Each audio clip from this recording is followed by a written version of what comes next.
Hello and welcome to the AstroloCAST. My name is Jillian Grace and I'm going to be guiding you through this week in everything you need to know in order to stay balanced, connected, and really harness the energy coming in this week, because this is an important week. Not only are we going to be putting a bookend on the final major moon of 2022, but we are going to be honing in some of the most powerful energy of the year. Stay tuned.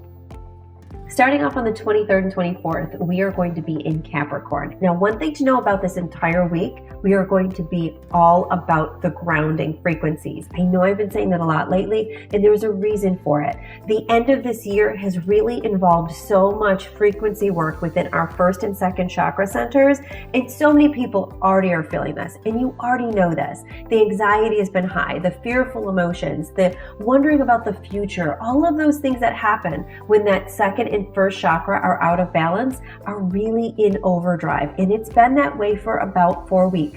This week, it's going to turn the ante up even further. So it's going to get even more powerful in those centers. So it's going to be important for you to stay aware of where your triggers might be so that you don't slide into that negative field and get stuck into those emotions. Everything about this week is going to be emotional and sensitive. I know, the week of a holiday, we're going to be having so many get-togethers, to have all of that sensitive emotional energy coming up might seem like it's difficult to work your way around, but I'm going to give you all the tips and everything you need to know towards the end of this video to really harness this energy. So for the 23rd and 24th, you have your new moon period. You also have a heavy Capricorn field coming in. That Capricorn energy is sensitive. It's also rather self-judgmental and really cannot stand failure. So if you find yourself erring on the side of beating up on yourself over the things that you should have done or that you could have done, or being very sensitive to what everybody says, know that that's the frequency energy moving in. It's nothing to do with you or your life.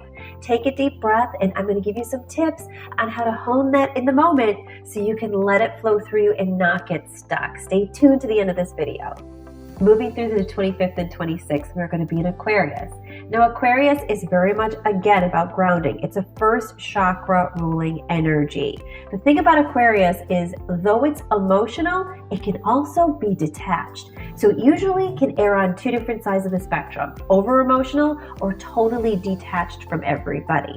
So if you find yourself in a really blah mode, or if you find yourself kind of feeling like you just don't care about anything, or you're in a way very indifferent towards things, that's going to be an indicator that that Aquarian energy is setting up in your field in a negative way. So a great way to offset that is going to be to move the frequencies within you so that you're able to stay in line with the frequency coming in with Aquarius, so you can really light that up within you and stay nice and balanced. We're going to talk about that in just a moment. Some really great tips, however. Those of you who receive the Astrolo gift bag each month, you receive everything you need in order to harness these energies. Inside of that gift bag this month, you have your sage so that you can clear your space. You also have your matcha grapefruit tea so that you can keep that physical centered energy and that grounding energy really balanced out. And you also have your Abalone shell. Those are going to be the 3 items that are really going to help you to move through this with ease, to be able to stay on top of things. But I'm going to give you some other tips for anyone who doesn't have those things available to them. I'm going to give you some great tips towards the end of this video on how you can make sure you stay on the right side of that Capricorn.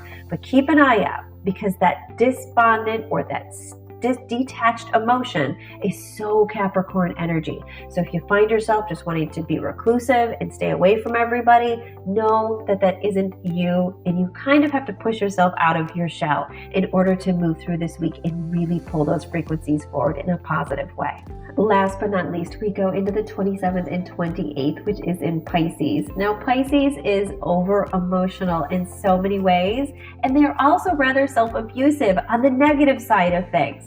Now, does that mean that people who are Pisces carry only those specific frequencies within them? No. What that means is that when we're in alignment with the moon in Pisces, our emotional energy, if it's on the negative side or if it's on the lower vibration, So out of balance, you are going to find that the more negative frequencies of this zodiac are going to be the strongest. This constellation is really going to bring out in you anything within yourself that you have self-doubt about, anxieties, and fear, because that is what it rules. So your job is going to be to stay on the lighter end of it, align with it, lean into it, and above all, recognize that those emotions are not from you, they're from the alignment. And harnessing them and working through them is going to be the key to really being able to grab a hold this week and just do amazing as we end the rest of the year with perfect balance. Now on to your tips and your toolbox for survival for this week. So how do you stay on the right side of these frequencies? How do you allow them to move through you with ease? How do you take control of those things? Well, here are some great tips in order to do so. Up on your screen, you're going to see a quick mudra, which is a hand technique that will redirect frequency energy in a way that will be promoting balance within you this week. So whenever you feel that oversensitivity come up, that not wanting to leave the house come up, that really emotional side coming up, that is going to be an indicator that you need to redirect the energy. So putting your hands into that mudra is going to just naturally allow the highways of frequency within your body to settle themselves in and balance out just perfectly. Also up on your screen are the 3 AstroloYOGA poses for this month. You're going to see Capricorn, Aquarius, and Pisces. Those 3 poses, doing them once a day for 3 breaths, is going to redirect all of the meridians in your body. It's going to tell your body and all of its cells what the plan is for the day, what the plan is for the week. So you taking charge, taking those breaths, going into those positions, you are going to be telling the universal energy as well as your own physical and spiritual energy, this is how we're going to stay aligned through this. And that is going to help amazingly as you move through the next few days. And some final tips. There is going to be a lot of grounding energy coming in. And I know that many of you are in areas where the weather is rather inclement, so it may not be the best time to go for a walk. So foot baths, foot massages, just sitting for a moment and even just rubbing the sole of your feet, that is going to help remind your frequency energy to ground. Reflexology, all of those things are other ways to really restore balance when it seems like it's going to get a little crazy over the next few days. Those are all of the techniques in order to keep you in perfect alignment with these frequencies moving in for the next several days. You've got this. Above all, you're in charge of the energy frequency that you put out each and every day. It's your choice if you want to be the creator of it or your choice if you want to be the victim of it. And as long as you stay in balance with it, you're going to find that your life unfolds in a much more beautiful, comfortable, and predictable way. Thank you so much for watching. My name is Jillian Grace. Don't forget to like, subscribe, and share, and tune into next week's episode, because each week I am dedicated to keeping you up to date on the energy moving in so that you have all of the choices in front of you to be empowered and to know exactly what to expect as we move through this step by step together. Thank you so much for watching, and I'll talk to you soon.